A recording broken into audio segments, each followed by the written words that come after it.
Assalamualaikum warahmatullahi wabarakatuh. Alhamdulillahilladzi anzala sakinata fi qulubil mu'minin liyazdadu imanan ma'a imanihim.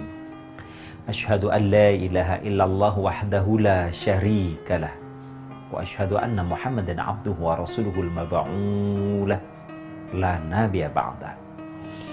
Allahumma shalli wa sallim wa barik ala sayyidina Muhammadin wa ala alihi wa ashabi ajma'in. Amma ba'du. Sahabat Zakat TV yang dirahmati Allah Subhanahu wa taala, apa kabar iman Anda hari ini? Doa dan harapan kami semoga keimanan kita senantiasa meningkat dari hari ke hari. Dengan meningkatnya keimanan, maka semakin bertambahlah produktivitas kita di atas jalan kebaikan. Dengan meningkatnya keimanan, makin padatlah kesibukan-kesibukan kita untuk senantiasa memproduksi kebaikan-kebaikan.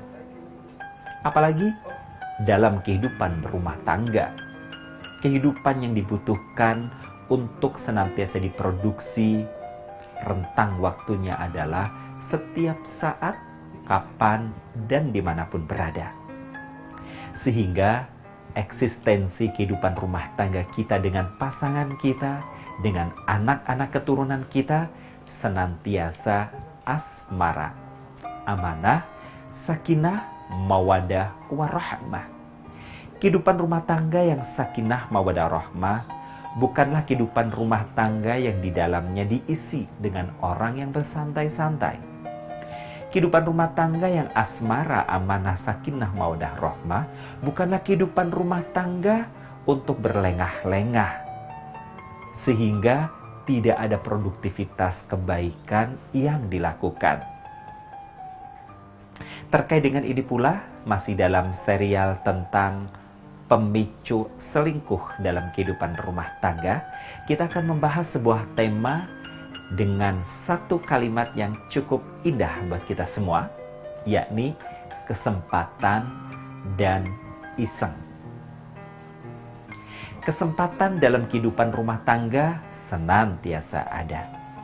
Meskipun dalam kehidupan rumah tangga kita sering dihadapkan dengan berbagai macam jenis aktivitas, tetapi bisa jadi pada satu masa tertentu dengan durasi waktu tertentu, kesempatan-kesempatan itu muncul di tengah-tengah kesibukan-kesibukan kita.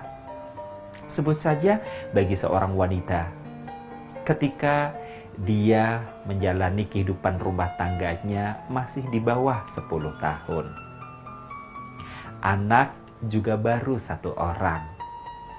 Meskipun tanpa pembantu, bisa jadi seluruh pekerjaan rumah tangga bisa tertangani dengan baik. Terutamanya adalah jika kecukupan sandang, pangan, papan terpenuhi. Karena sang suami adalah termasuk pria yang cukup sukses dalam pekerjaannya. Pria yang oleh Allah Subhanahu wa taala dikarunia rizki yang memadai untuk menutup seluruh kehidupan rumah tangga. Rumah ada, kendaraan ada, bahkan mesin cuci juga ada, semuanya lengkap dan serba modern. Bisa jadi pekerjaan-pekerjaan rutinitas menyelesaikan semua kebutuhan rumah tangga bisa teratasi dengan baik. Di samping waktunya yang singkat, kemudian secara energi pun menjadi ringan. Maka wanita seperti ini pun memiliki keluangan waktu yang cukup dalam kehidupan rumah tangga. Bisa juga sebaliknya, seorang suami yang juga memiliki keluangan waktu yang cukup. Karirnya yang sudah mulai menanjak, posisinya sebagai pimpinan, yang bisa jadi tidak lagi membutuhkan energi yang banyak secara physically untuk menyelesaikan teknis-teknis pekerjaan di tempat kerjanya. Demikian pun juga dengan peras keringat, peras otak untuk menemukan ide-ide baru dalam pekerjaan misalnya. Kenapa? Karena memang sistem dalam pekerjaan yang ditekuninya sudah berjalan secara otomatis. Dalam posisi seperti ini, bisa jadi seorang suami juga punya waktu yang cukup luang, kesempatan-kesempatan yang panjang justru di jam-jam pekerjaannya. Dalam suasana lingkungan pekerjaan, dalam suasana kondisi di mana mereka berjauhan dari pasangan. Ketika pekerjaan sedang ringan, kesempatan itu datang, bisa jadi yang muncul adalah keisengan-keisengan. Ini yang harus diwaspadai, supaya setiap kita orang-orang beriman tidak terjebak, kalau tidak dikatakan menjebakkan diri dengan sebuah aktivitas baru, disebabkan karena datangnya sebuah kesempatan, waktu yang luang, pekerjaan yang ringan, kemudian muncul adanya keisengan-keisengan. Iseng karena pekerjaan yang sudah mulai ringan, kemudian membuka media sosial. Di era digital seperti sekarang ini, media sosial bukan lagi kita harus datang ke depan PC komputer, tetapi kita cukup duduk manis, kita tinggal klik handphone kita, maka dunia komunikasi semua sudah ada di dalamnya. Dalam persoalan media sosial, karena keisengan, bisa jadi seseorang kemudian dia buka-buka file-file nama, baik orang yang dikenal maupun belum dikenal. Bermula dari iseng, ketika melihat profil seseorang yang ada di sana, hati kemudian tergelitik, ingin mengkliknya. Entah itu namanya dia meng-invite lah, entah itu namanya dia meng-add lah, apapun namanya, yang jelas keisengan ini kemudian terkoneksi pada subjek yang dituju. Karena namanya juga iseng dan kesempatan, maka tentu saja obrolan-obrolan yang terjadi di sana juga adalah obrolan-obrolan yang ringan. Sekedar mungkin bertukar nama, bertukar alamat, berbicara tentang aktivitas, bahkan bisa jadi sampai pada tingkat hobi. Lazimnya manusia yang baru kenal, ya biasa, mereka akan berbincang-bincang dengan bincang-bincang yang apa adanya. Tapi tahukah kita bahwasanya kesempatan dan keisengan yang dilakukan bisa berakibat fatal. Seperti apakah kefatalannya? Kita akan lanjutkan selepas pesan-pesan yang berikut.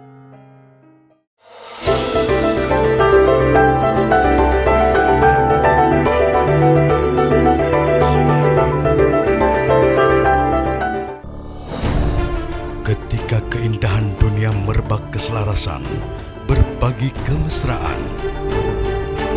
Ketika sejuta tangan merangkai kebahagiaan dalam kehidupan yang harmoni. Ketika zakat Anda wujudkan indahnya dunia.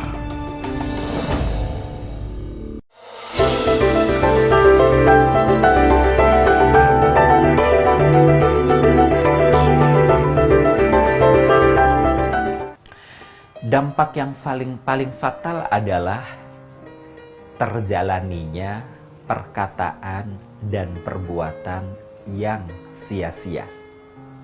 Padahal Rasulullah SAW sudah mengingatkan kepada kita, min husnil islamil mar'i tarku ma la yu'nih alaih.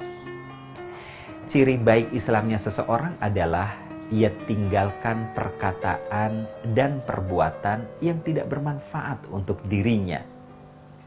Semula hanya iseng, semula hanya mengisi waktu kosong, mengisi waktu luang, dan memanfaatkan kesempatan semata-mata. Tidak ada tujuan lain, tetapi karena intensitas komunikasi melalui media sosial seperti ini, akibatnya berkembanglah perbincangan, muncul keinginan-keinginan untuk adanya pertemuan di darat. Adanya kopdar, kopi darat, setelah perbincangan di dunia maya. Kisah fatal yang terjadi seperti ini sebagaimana pengakuan yang juga dilansir di media sosial tentang seorang wanita cantik sebagaimana pengakuannya yang dituliskan dalam media sosial itu. Ia adalah seorang wanita cantik yang usianya 25 tahun, dikaruniai seorang suami yang bisa mencukupi segala kebutuhan sandang pangan papanya dan fasilitas modern kehidupan rumah tangganya. Punya satu orang anak yang usia TK, dengan wajahnya yang cukup baby face, usianya yang 25 tahun itu, tetapi wajahnya tampak seperti gadis usia 18 tahun. Dia mengatakan demikian berdasarkan ungkapan teman-temannya, teman-teman lamanya, bahkan tak terkecuali teman-teman suaminya. Kehidupan rumah tangga mereka adalah kehidupan rumah tangga yang bahagia. Suami yang sangat mencintai, perhatian dan penyayang kepadanya, demikian juga dirinya yang begitu sangat mencintai dan menghormati suaminya. Hingga suatu hari, sang suami yang begitu cinta dan sayang kepada istri itu menawarkan satu peralatan baru dalam kehidupan rumah tangganya. Mengingat semua pekerjaan rumah tangga bisa terselesaikan dalam waktu yang cepat karena adanya hasil teknologi berupa mesin-mesin pembantu untuk meringankan kehidupan rumah tangga itu. Sang istri nyaris memiliki waktu yang luang setelah ia pulang dari menjemput sang anak dari sekolahnya. Sang istri juga tidak punya aktivitas bisnis apapun yang lainnya atau pekerjaan lain yang menghasilkan keuangan. Sehingga baik-baiknya sang suami memberikan sebuah handphone yang canggih dengan fitur-fitur yang bagus, dengan menu-menu file yang begitu beraneka ragam, tak terkecuali adalah sosial media. Semula sang istri menolak dengan alasan bahwa buat apa saya punya handphone, toh saya tidak punya relasi apa-apa. Suami yang baik itu juga bermaksud baik. Cobalah kamu buka sosial media. Sekarang ini sedang tren yang namanya Facebook. Barangkali dari Facebook itulah kamu nanti terbuka cakrawala berpikir, kamu bisa punya teman ngobrol yang lain, supaya kamu tidak jenuh di rumah, supaya kamu tidak bosan di rumah. Semula, sang istri juga ragu menerima tawaran sang suami. Apakah ia betul ada dunia yang bisa menyambungkan dia dengan orang-orang di luar sana? Sekali, dua kali tawaran sang suami belum diresponnya. Tapi pada kali berikutnya, sang suami meyakinkan bahwa di dunia Facebook ini layaknya di dunia nyata. Kita bisa bertemu dengan orang yang sedemikian banyak dari belahan berbagai dunia. Dan kita juga bisa berbincang apa saja, bertukar pikiran dan pengalaman. Sang istri mulai tertarik. Boleh juga dicoba. Mungkin dengan saya berteman melalui Facebook, saya akan bisa kenal banyak orang. Plus, lebih aman lagi adalah karena saya akan terhijab, tidak bertemu secara langsung, toh melalui dunia maya saja. Hingga sang istri ini pun kemudian pasang di profilnya foto wajahnya secara close up. Setelah beberapa lama ia menggunakan Facebook, akhirnya tersangkutlah seorang pria. Seorang pria juga awalnya berbicara biasa-biasa, sampai kemudian menanyakan tentang statusnya, apakah ia masih gadis ataukah sudah berkeluarga. Si wanita mengatakan sudah berkeluarga dan disaut oleh si pria melalui chattingnya itu dengan kalimat, "Wow, seperti gadis 18 tahun. Benarkah kau sudah punya anak?" Bla bla bla bla bla. Perbincangan panjang lebar akhirnya terjadi. Sampai kemudian sang pria mengajak kopi darat. Si wanita yang sudah terbius dengan sanjungan-sanjungan, sudah terbuai dengan berbagai macam kalimat-kalimat kebaikan. Akhirnya ia pun merasa laksana seorang gadis yang kini dikagumi oleh seorang perjaka. Ia mengikuti kemauan sang pria. Ia bertemu di sebuah restoran. Dan di pertemuan pertama, sang wanita mengatakan terjadi debaran-debaran. Kenapa? Karena ia membayangkan bahwa sang pria akan mengagumi wajahnya, akan memuji dan memujanya, dan demikian pun sebaliknya, baru kali ini dia akan bertemu dengan pria lain selain suaminya, yang ia juga tidak tahu apakah betul memang wajahnya sesuai dengan yang digambar ataukah sebaliknya. Ternyata pada pandangan yang pertama itu terjadilah seperti sebuah pepatah yang mengatakan, dari mana datangnya lintah, dari sawah turun ke kali. Dari mana datangnya cinta, dari mata turun ke hati. Bunga-bunga syahwat itu bermekaran pada pandangan pertama. Mereka kemudian bersitatap sesaat, kemudian dengan malu-malu sang wanita menundukkan pandangannya. Si pria kemudian menawarkan menu makanan. Terjadilah dialog ringan, terjadilah makan minum hari itu. Kebetulan kesempatan terjadi semakin luas pada masa berikutnya. Dari awal pertemuan sekilas itu, kemudian ternyata sang suami diutus dinas ke luar negeri. Untuk waktu yang cukup lama, kisaran 1 bulan. Di saat itulah sang istri merasa punya kesempatan yang lebih luas. Punya peluang untuk segera bertemu kembali dengan pria pujaan hatinya itu. Apakah yang terjadi? Akan saya lanjutkan selepas pesan-pesan yang berikut ini.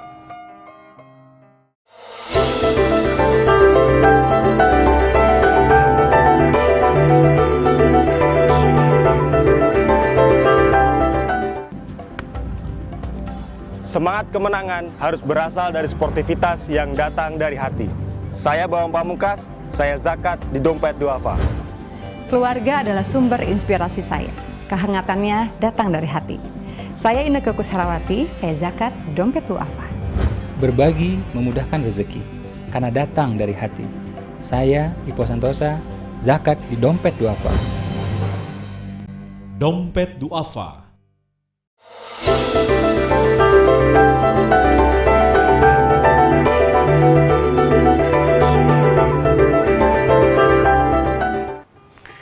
Pertemuan berikutnya adalah pertemuan yang membuat bunga-bunga hayalan sang wanita semakin melambung tinggi dan tak terjangkau oleh gapaian tangan. Sang wanita masih sangat terkesima dengan pertemuan awal, di mana pertemuan terjadi saat itu ia menatap wajah sang pria ternyata jauh lebih tampan dibanding dengan gambar yang ada di FB saat ia pertama berkenalan di sana. Pria itu juga ternyata betulan seorang pejabat dari Makassar. Maka pada pertemuan kali ini ia pun semakin luluh lunglai. Ia hanya mengiyakan saja terhadap apa yang diucapkan dan dilakukan oleh sang pria. Pertemuan di restoran itu diiringi dengan makan, diiringi dengan elusan tangan. Kemudian pada waktu berikutnya, sang pria mengajaknya check-in ke hotel.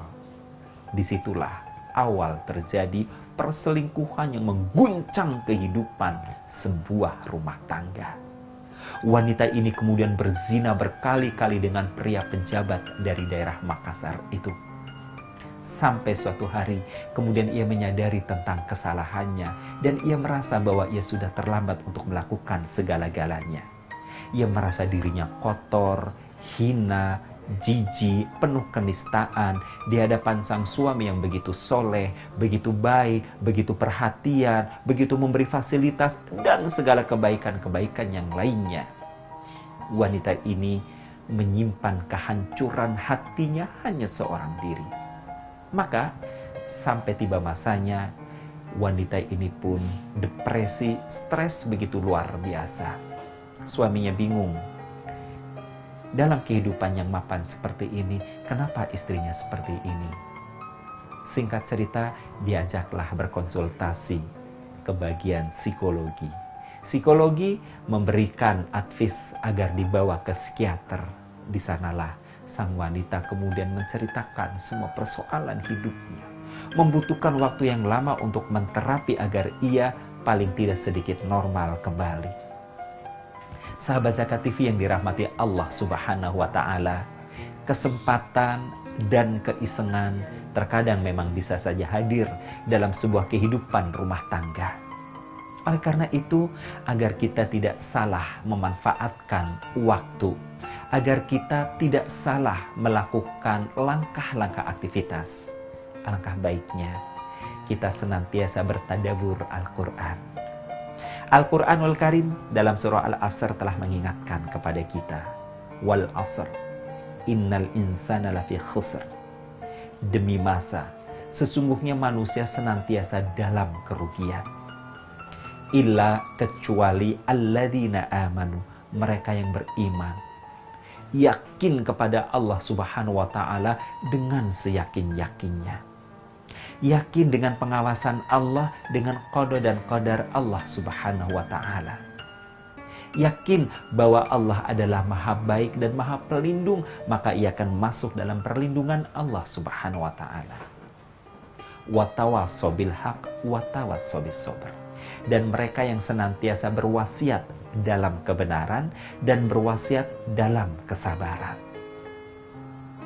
Menjalani kehidupan rumah tangga dengan segala fasilitas yang memudahkannya, membuat kesempatan itu panjang, waktu yang kosong juga butuh kesabaran. Wujud bahwa kita berwasiat yang baik adalah kita bisa mengisi kesempatan-kesempatan kosong itu dengan kebaikan-kebaikan.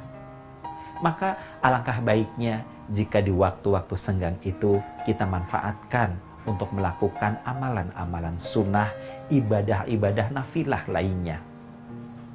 Salat-salat sunnah misalnya, jika pagi hari ada salat duha.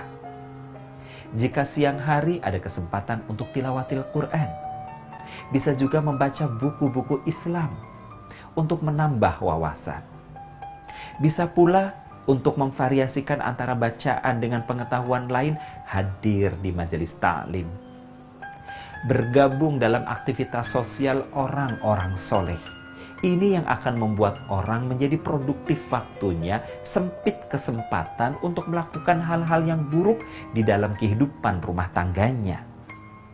Ia bisa memvariasikan kegiatan-kegiatan rumah tangganya dengan kegiatan-kegiatan pengabdian sosial lainnya. Bisa pula melakukan aktivitas-aktivitas yang jauh lebih baik daripada itu. Ada informasi yang cukup menarik yang saya terima, seorang suami yang dia pandai mengatur waktunya dengan baik, sehingga kesempatan yang kosong dalam kehidupan rumah tangga ia isi dengan hal yang produktif. Keisengan yang ada kemungkinan menjadi pemicu untuk melakukan komunikasi yang negatif, ia isi dengan pembinaan kepada umat. Maka seorang pria ini di kantornya ia adalah direktur utama perusahaan, sekaligus ia adalah ketua badan dakwah Islam yang ada dalam perusahaan itu. Ia juga merangkap sebagai bendahara lembaga amil zakat yang ada di kantornya. Bisa dibayangkan bukan? Direktur utama dengan volume pekerjaan yang begitu padat, tapi bisa jadi sekali waktu ada juga rentang yang kosongnya. Ia manfaatkan untuk pengabdian sosial dalam aktivitas kantornya. Di rumahnya ternyata ia adalah seorang ketua rukun warga, alias menjadi Pak RW di tengah kehidupan masyarakatnya. Bukan hanya itu, ia juga ternyata adalah ketua takmir masjid. Sehingga di balik aktivitas yang begitu padat sedemikian rupa, ternyata inilah yang menjadi variasi dalam kehidupan rumah tangganya.